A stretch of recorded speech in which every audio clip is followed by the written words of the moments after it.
Mastering the three phases of chess, the opening, middle game, and endgame, is the key to evolving from a beginner to a strategic competitor. In this course, Ihechikara will teach you all about the Italian game, one of the most popular openings used by players at every skill level. You will learn the essential principles of center control and piece development while discovering why these basic rules are often harder to implement than they seem. The focus is on the tactical side of the board, specifically teaching you how to set and identify lethal opening traps like the Greco Gambit. This course will provide the techniques you need to outmaneuver your opponents from move 1.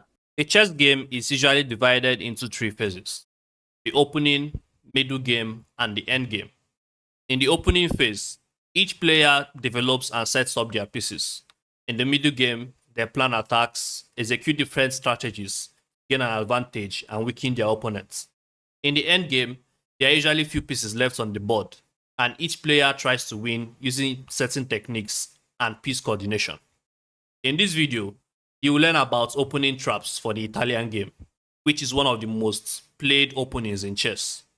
Now, when learning about openings, you are usually taught some basic principles like control and fight for the center, develop pieces, castle the king early, connect the rooks, don't bring your queen out early, and so on. These principles are easier said than done, and many beginners focus too much on implementing them and fall for obvious traps.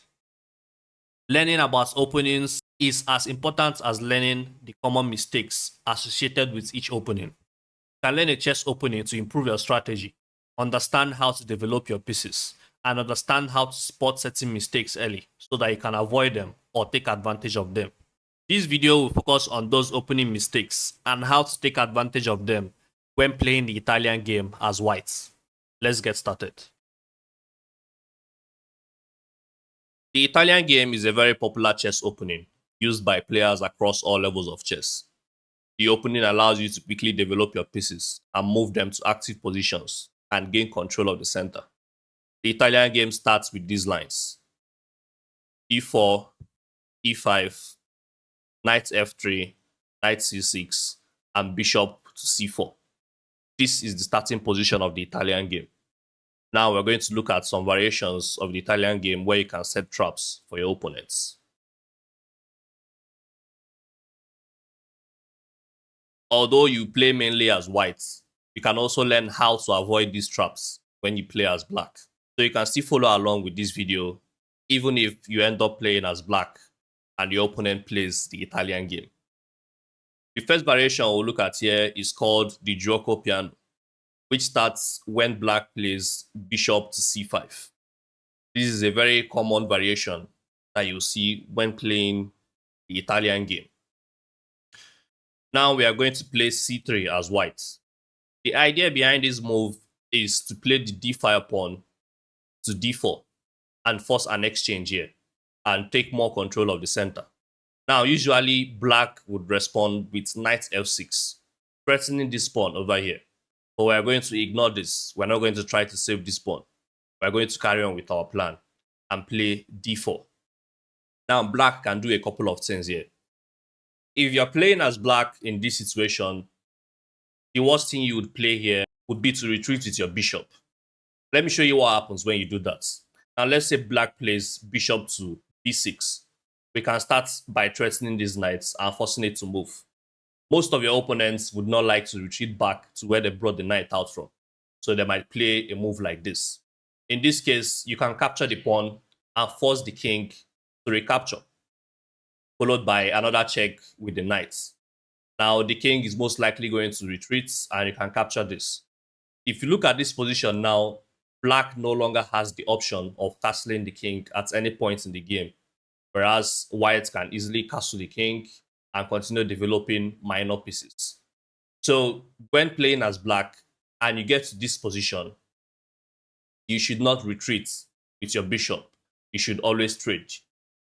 And after the trade, you would have something like this. Again, don't try to retreat with the bishop. If you do that, white will simply start attacking from the center. So the best move for black here is to check the king.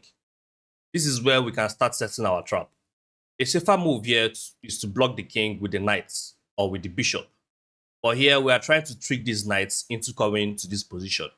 So we can play knight to c3. This position gives black a slight advantage. Now, in order to set the perfect trap for your opponents, you may have to sacrifice some of your pieces and give them some advantage. But this doesn't mean that every trap will work out for you. So make sure you evaluate your position well before taking chances. With knight to c3, the idea here is to lure your opponents into capturing this pawn on e4. This is called the Greco Gambit. The main purpose of the move is to lure your opponents into capturing the e4 pawn, its knights. So black can play this. Now remember that we are playing a gambit in this situation, which means giving up a piece in order to execute a plan. In our case, we've given up the pawn on e4 in order to give black the illusion that it's winning. Now, if we don't do anything about this situation, black can simply capture the knights. After we recapture with the pawn, black is going to fork the knights and the rook. So let's get the king out of the way. Now that the king is out of the way, a couple of things have changed on the board. First, black cannot just go and castle. If it does that, we can just grab the knights on e4. And then this knight is also exposed. If black does nothing and we bring the rook to e1, we have a direct attack pinning the knights to the king. So black has to do something about this situation. There are two possible moves here, looking at the arrangements. Black can capture with the knights, or black can capture with the bishop. Now, if you are playing as black, always try to capture with the bishop first. If you don't do that, that's where this trap starts working. Now, if black captures with the knights, and then the pawn captures, and the bishop captures back, you have this illusion that you have an attack on the rook. But if you look deep down, that really means nothing because this rook can simply move to b1 and your attack stops there. So let's see what happens when you capture with the knights. If black captures with the knights and we recapture this and we have this position, this is where our trap starts working. This is where we can start executing our trap. Now, I know I said earlier that you can simply move this rook. But remember, we are trying to set a trap here. If you play this position by just moving the rook, you already have a disadvantage. Black is 2 pawns up. The whole idea of this particular trap is not to play it safe. We've already started sacrificing our pieces. So there is an end goal there. If you look closely on the board, black has not castled yet. And that's what we are going to try and target now. We want to prevent this king from moving away. So you can play bishop to a3. Now the bishop on a3 is preventing the black king from castling and moving to safety. This is something you should always remember. In this position, don't try to save the rook. In fact, this rook is irrelevant. We don't even need the rook at all in this game. The rook on f is the most important rook for this particular position. So when you get here when playing the Italian game, first of all, block the king from castling. Now, your opponents, or rather most beginners, are going to take this route. Most beginners assume that when you see a free piece, a free minor or major piece hanging, you should always go for it, which is what is going to cost you so many games as a beginner. Sometimes seeing a free piece doesn't mean you should go for it. So the bishop captures the rook. This bishop capture is the move we've been waiting for all along. Now, we can simply check the king with the f rook. If you look closely, this king actually has nowhere to go to. The bishop is already blocking its path, and it only has one open file where it's being checked by the rook. So black has two options. Black can either defend with the knight or defend with the queen. Now, I know that most players are not automatically going to defend with the queen because they don't want to lose their queen. So a natural move here would be to block with the knight. Now you can see how this game has turned around. Initially, black was the one attacking. Black captured 2 pawns and captured the rook. But now black is defending. In fact, black might actually lose this game if it's not careful. And to be very honest, this game is already lost. No matter what black plays in this position, he's going to either lose the game or lose the queen and the knight. So let's see how that will work. If we play rook captures knight on e7, black has 2 options. black can either capture with the queen, then queen will be recaptured by whites, or black can move to f8. This already is a bad position. If you look closely, the Italian game started when we brought this bishop to c4. And this bishop has just been dormant since the game started. For now, it's time to activate the bishop. If we play rook captures on f7, the king cannot capture this rook. The king cannot move to this position since we still have the bishop threatening it from that position. The black king has two squares to move to at this point. It can either go to e8 or it can go to g8. No matter where the king goes to at this point, this game is going to end. For instance, if the king moves g8, we can simply play this move. King has nowhere to go to since there's a pin from here, and this rook is being protected by this bishop. So this king has nowhere to go to, and the game ends at that point. If the king goes to this square, which is e8, this game still ends. The rook is still being protected, and there is a pin here. We already have this open e file, and we can simply move the queen to this e file. At this point, the king cannot move. So the queen must come here and protect the king. But just like we saw earlier, this is also a checkmate.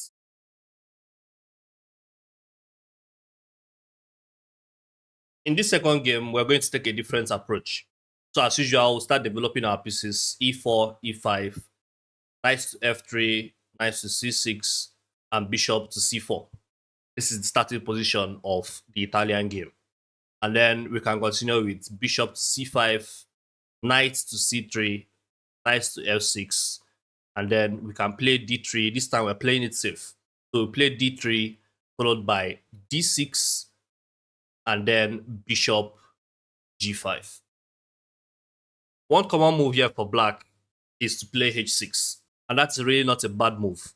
Most players do not want this pin here early on in the game, because at some point you would want to move your queen or your knight, and if you have a pin here, that makes it very difficult to do.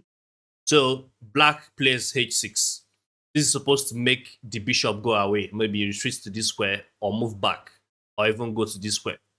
But now we are trying to set a trap, so we are going to capture these knights.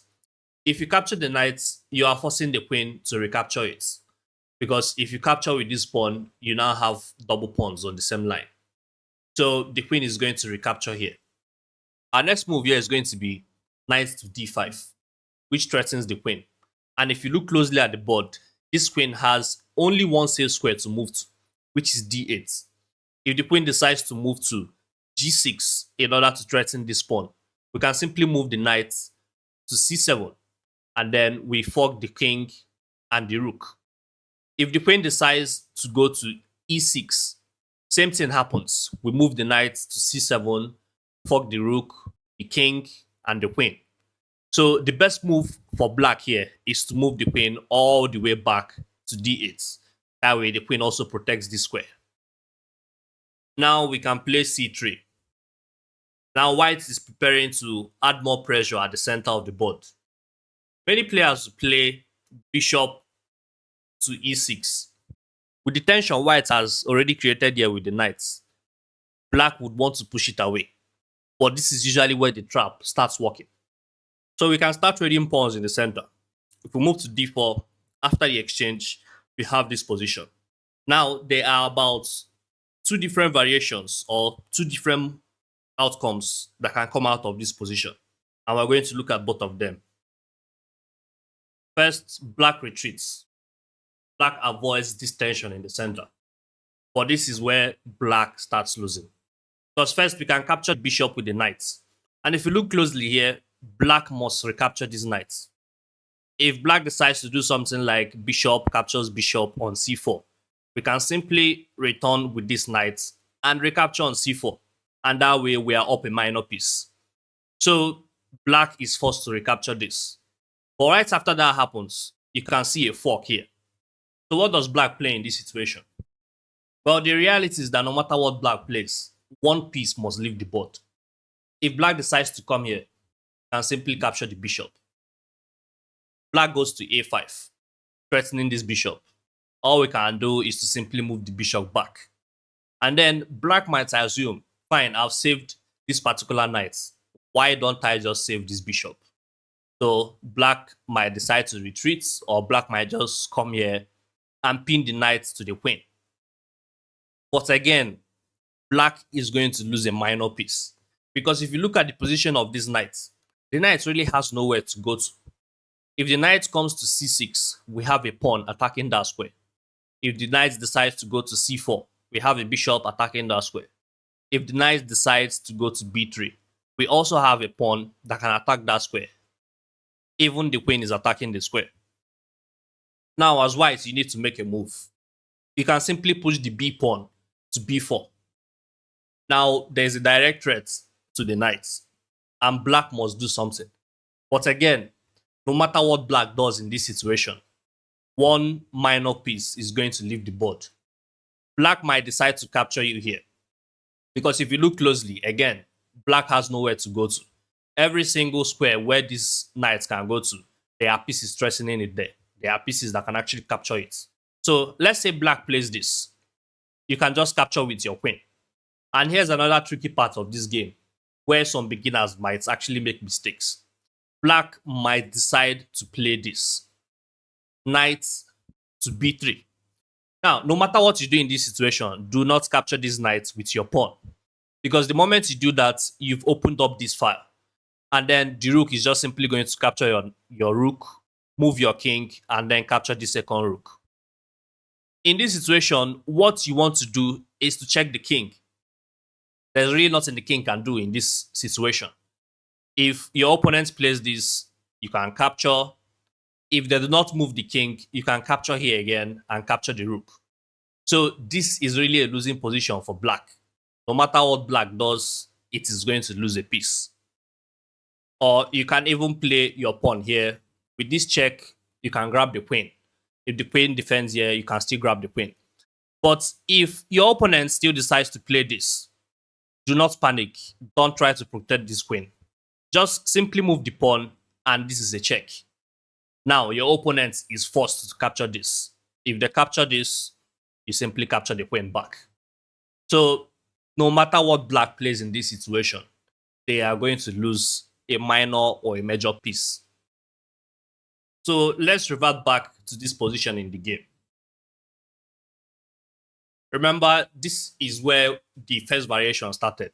So now we are going to see an alternate variation if black decides to play something different.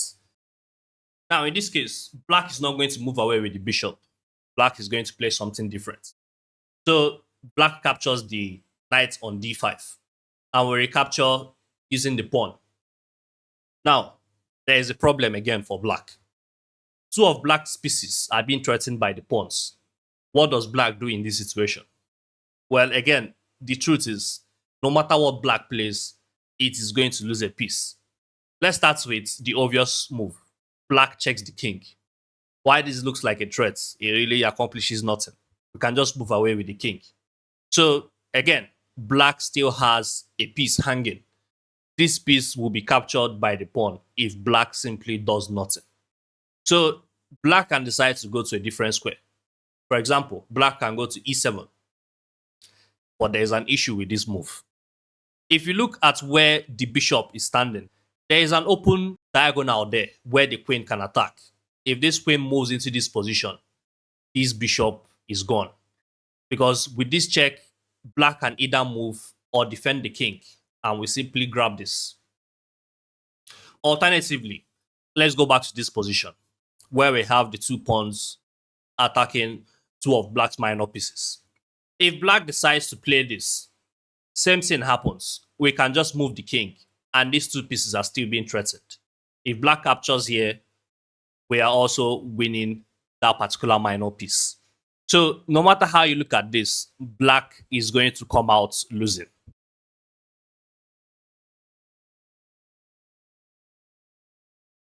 Now let's study the legal's mate. This is a checkmate pattern that relies heavily on your opponent's mistakes. So this is not something you see very often. In fact, when playing intermediate players, this might actually not work. This checkmate pattern, like I said, relies heavily on your opponents making mistakes with each move. So as usual, we start with e4, e5, knight f3, knight to c6, and then bishop to c4. Again, we are back to the Italian game. Now, black responds with e6. This is where the issue starts. The first mistake black made here is to block the developments of this particular bishop, which means the bishop is now trapped behind this place.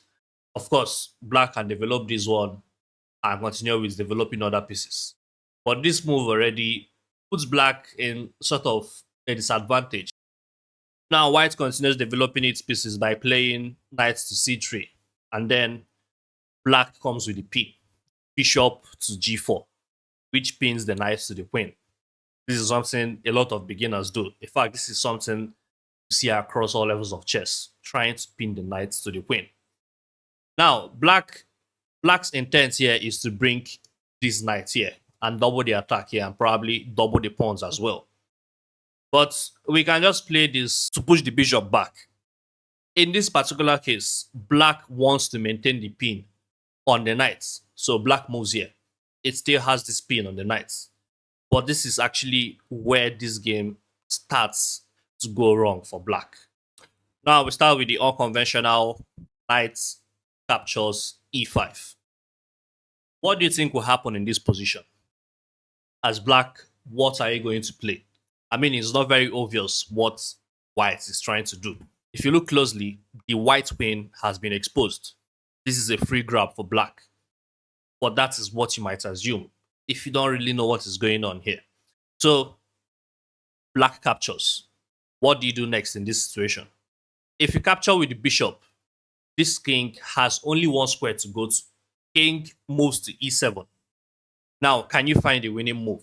You can pause the video and just have a look. What do you think the winning move is in this case? Well, we are not worried about this. This is protected. This isn't protected. But don't just think about whether your pieces are protected or not. Try and find checks. Try and find possible moves that will threaten the king. At this point, this king is not even close to the knight. So there is no way it can capture this and capture this. Now, here is the winning move. If you play knight to d5, this king has absolutely nowhere to go to. It is trapped and it can't even capture the bishop. And that is how the legal's mate or the legal's trap works. This is not a position you will see very often. Like I said earlier, you will likely not see this move when you are playing intermediate players. This move relies heavily on your opponents making consecutive mistakes. And this is not something you will see very often. So don't just rely on playing this move at the start of your game. This is something that gradually shows up. But it's very, very good to know how it works, just in case you get into a similar position like this in your games. Now, let's look at the next game.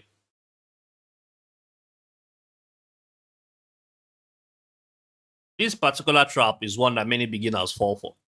The aim is to allow your opponents to think they're getting a free pawn, but then they either lose the game or a minor piece. As usual, we start with e4, e5, knight f3, knight c6, and then bishop to c4. This is the Italian game, as we've seen many times in this video. Now, this is followed by bishop to c5, and then c3, our usual attempt to start fighting for the center. And then black can play knight to f6 to challenge this pawn. But here, we're just going to continue with our developments. We're going to play d4. In this case, black is not going to capture. Black is not going to exchange. He's just going to move the bishop back, which gives us the opportunity to do this. We're going to capture the e5 pawn. Now, we don't have any piece protecting this particular pawn, but that is the whole plan. We want this knight to come to this position. If you ever get into this situation as black, do not capture this pawn. This is just simply a trap. If you capture like this, we move the queen all the way to d5. Now, what is going on here? You just captured a pawn, and now your knight is under threat. If you do nothing about this, we can just simply capture here. If this knight decides to go here to protect this particular square, we can simply capture with the knight, capture with the bishop, which still gives us a free minor piece. Let's see what happens. If you capture here, you're already threatening the queen. This queen has to leave the board because if you try to block, this is checkmate. Similarly, if the knight goes to g5 and we capture with the knights, the situation remains the same. This particular square is still not protected. So the only choice black has in this case is that after we get to this position and we play with the queen, black should just consider this particular piece gone and try to find a way to protect this square. Black can just castle or play the queen here or find a particular situation where it can protect this square and get away with the king because this particular knight is gone. If you review this move again, this is where this all started from. We captured with the d pawn and threatened the knights. Most people do not want to move back to this square. So they might assume, okay, this is a free pawn. I can just capture the pawn. But that is where this whole situation starts. The moment you capture this pawn with your knights, you set yourself up for this situation. Alternatively, black should play this. If you are playing as black, this should be your move. Because now it gives you a variety of options. You are not under threat. If white decides to play this, you can simply castle. And then you still keep your knights. Although when you decide to move your knights to this position, it is going to be captured and this will create a double pawn structure, which is not very good, but that is way better than losing your knights or getting checkmated.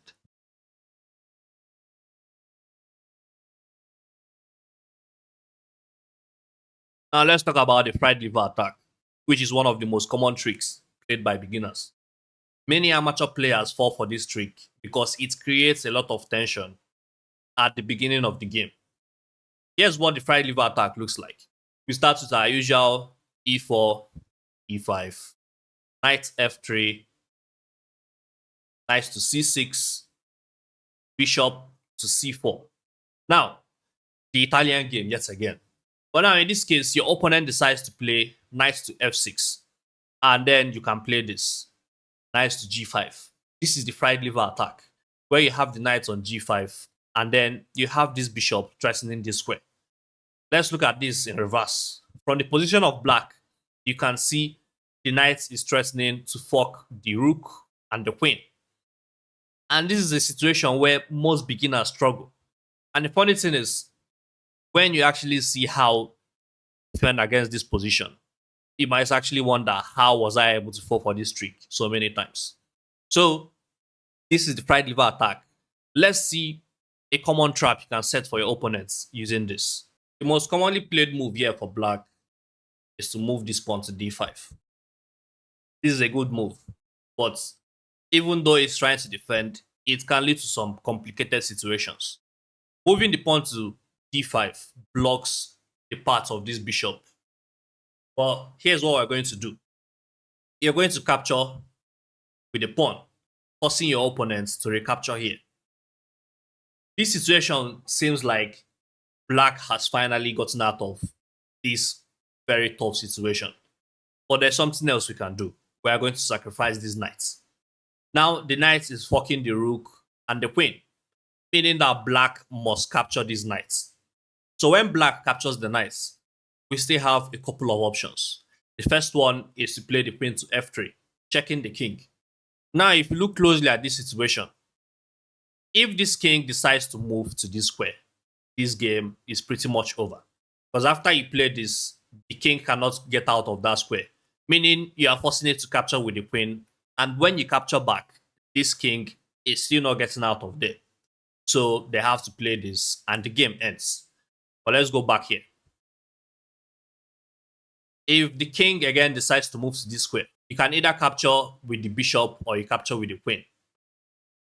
So what does the king do? Well, the king can just move here and protect these knights.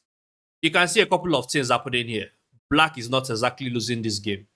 But if you remember the basic principles of openings in chess, you are told to castle your king early in the game.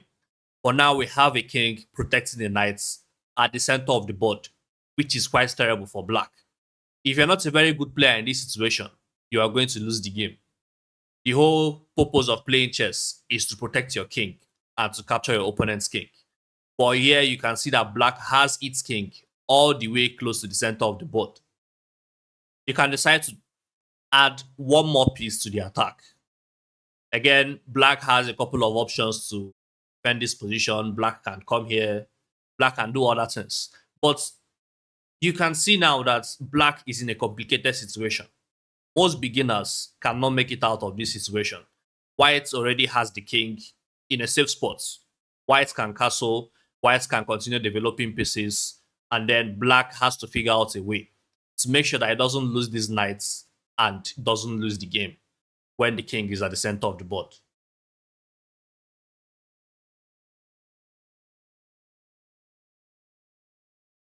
Now this particular trap starts from the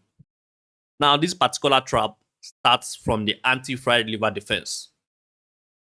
Due to the tension created at the beginning of the game from the fried liver attack, some players might decide to prevent it by moving the h pawn. Let's see what that looks like. e4, e5, knight f3, knight to c6, and then of course we have bishop to c4, which is followed by h6. Now this prevents this knight from coming here and creating the fried liver attack. In this case, we can move on by playing d4. Now, after your opponent captures and you recapture on that square, they might play this. Now, they are doubling the attack on these knights. But we are not interested in saving these knights. We are not going to play something like pawn to c3 or bishop to e3. We're just going to sacrifice this. Remember, we are trying to gain advantage by either winning pieces or preventing black from castling. At this point, this king must capture this, which is followed up by queen to h5 and a check. And after the king moves back, you can just recapture this. So if you look at this same position, this king can no longer castle. Our own king can castle. We can continue developing our pieces. But in the case of black, the king has already moved. King was forced to capture a piece. Now the king can no longer castle. If you look at the arrangements of the board for black, this bishop is still trapped behind here. Black has to find a way to protect the king. And we already have an open fire for the king here. So when your opponent tries to prevent you from playing the fried liver attack, you can actually use this to still achieve the same goal, preventing the king from castling. And that brings us to the end of the course. Thank you for watching, and always remember to practice. Don't try to replicate everything you've seen in this course without understanding how they work. If you do that, you are bound to get into complicated situations. The whole idea of this course is to help you understand how these mistakes can come up, the reason behind them, and how to take advantage of them. Do not try to memorize these lines as a way of playing. Don't make this your conventional way of playing chess. If you go into games with the idea that I must play a certain pattern of moves, then you are bound to get into complicated situations. Thank you for your time, and I'll see you in the next video.